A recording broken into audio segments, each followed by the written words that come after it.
উলুবেড়িয়ায় গৃহস্থের বাড়িতে আটকে পড়া বাঘরোল উদ্ধার, ছাড়া হলো গ্রামেই। গৃহস্থের বাড়িতে ভোররাতে একটি পূর্ণবয়স্ক মেছো বিড়াল ঢুকে পড়ায় শুরু হয় চিৎকার চেঁচামেচি। আর মেছো বিড়াল দেখতে ভিড় জমায় পাড়া প্রতিবেশীরা। ঘটনাটি উলুবেড়িয়া থানার অন্তর্গত হাটগাছা ২ নম্বর গ্রাম পঞ্চায়েতের বোয়ালিয়া পালপাড়ার। খবর পেয়ে বারবেড়িয়া ব্রতচারী ধামের সম্পাদক রণজিৎ পাল ঘটনাস্থলে গিয়ে গ্রামবাসীদের সাহায্যে মেছো বিড়ালটিকে খাঁচাবন্দি করার পাশাপাশি পরিবেশ সংগঠন ওয়াইল্ড লাইফ এনভায়রনমেন্ট সেভিয়ার ট্রাস্টকে। এরপর ট্রাস্টের সদস্য চিত্রক প্রামাণিক, তিনি এছাড়াও ছিলেন অর্ঘ্য মল্লিক এবং যোগেশ ব্যানার্জি ঘটনাস্থলে তারা পৌঁছান। এরপর হাওড়া বন বিভাগের বনাধিকারিক সুজিত কুমার দাস এবং রেঞ্জ অফিসার রাজেশ মুখার্জির তত্ত্বাবধানে স্থানীয় ব্লকের পশু চিকিৎসক মেছো বিড়ালটিকে পর্যবেক্ষণের পর জানিয়েছেন সেটি সম্পূর্ণ সুস্থ।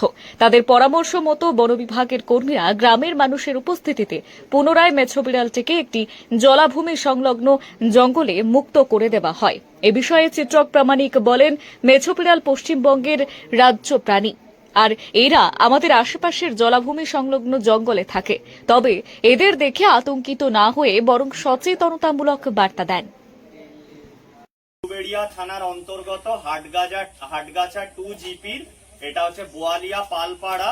তো এখানে আজকে সকালবেলা আমাদের অত্যন্ত কাছে রণজিৎ পাল স্যার আমাদের যোগাযোগ করেন ওয়াইল্ড লাইফ এনভায়রনমেন্ট সেভিয়ার ট্রাস্টকে, যে একটি আমাদের পশ্চিমবঙ্গের রাজ্য প্রাণী মেছো বিড়াল বা বাঘরোল সেটি ভুলবশত হয়তো কোনো ঘরে আটকে ঢুকে পড়েছে। তো খবর পাওয়া মাত্র আমাদের অর্ঘ্য মল্লিক এখানে এসে উপস্থিত হয় এবং এই প্রাণীটিকে ধরতে সাহায্য করেছে রণজিৎ পাল, বিশ্বজিৎ পাল ও বিভু পাল, এবং আমিও যোগেশ আসি এখানে। তো আমাদের পরিবেশ প্রেমী শিক্ষক রাজদূত সামন্ত উপস্থিত আছেন এবং বন দপ্তরের স্টাফ মনসৃজয় দা, সালাম দা, শোভন দা ওরাও আছে। তো প্রাণীটাকে উদ্ধার করা হয়েছে এবং আমরা বন বিভাগের রেঞ্জ অফিসার রাজেশ মুখোপাধ্যায় স্যারকে জানানো হয়েছে।